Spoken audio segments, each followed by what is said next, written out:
Assets, liabilities और capital क्या होता है? सबसे पहले एसेट्स। एसेट्स क्या होती हैं? जो भी बिजनेस के पास वैल्यूएबल चीजें हैं और जो फ्यूचर में बेनिफिट देने वाली हैं, वो सारी चीजें क्या है राजे? एसेट्स है। यहां से पढ़ो, anything valuable owned by the business. अब एग्जांपल पढ़िए, कैश, फर्नीचर, डेटर्स।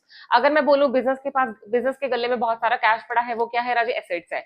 अगर डेटर्स हैं मेरे, डेटर्स यानी कि जिन्होंने हमें पैसा देना है, वो भी क्या है? हमारा एसेट है। या फिर हमारा सारा फर्नीचर, वो भी सारा क्या है? एसेट है, यानी कि हमारी बिजनेस की जमा पूंजी। ठीक है। और लाइबिलिटी क्या है? लाइबिलिटी पढ़ो, an obligation of the business to pay or give something in the future, यानी कि हमारे सर का बोझ, रिस्पॉन्सिबिलिटी, अरे भाई उसका पैसा देना है, इसका पैसा देना है, वो सारी क्या है? हमारे सर का बोझ है, ऑब्लिगेशन टू पे है, दैट इज अ लाइबिलिटी है।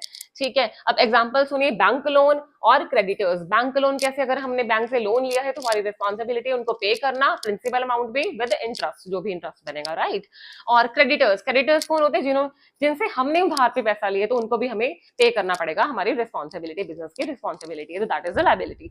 अब लास्ट में क्या है राजे? कैपिटल आएगा यहाँ पे, कैपिटल। अब कैपिटल क्या होता है? कैपिटल होता है ऑनर की जमा पूंजी जो वो बिजनेस में लगा देता है। सपोज करो I am the owner of the business, any business, तो अगर मैंने सारा जो भी अपना पैसा है वो मैंने बिजनेस के लिए इन्वेस्ट करा है, तो वो इन्वेस्टमेंट क्या होगी? मेरी कैपिटल। ठीक है, that is owners investment, that is the capital. ठीक है, amount invested by the owner in the business.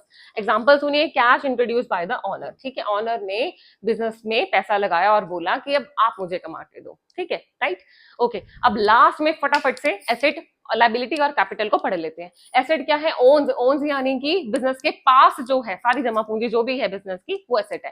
Liability क्या है? ओज, दैट बिजनेस ओज, यानी कि जो बिजनेस की रिस्पॉन्सिबिलिटी पे करने के लिए, राइट।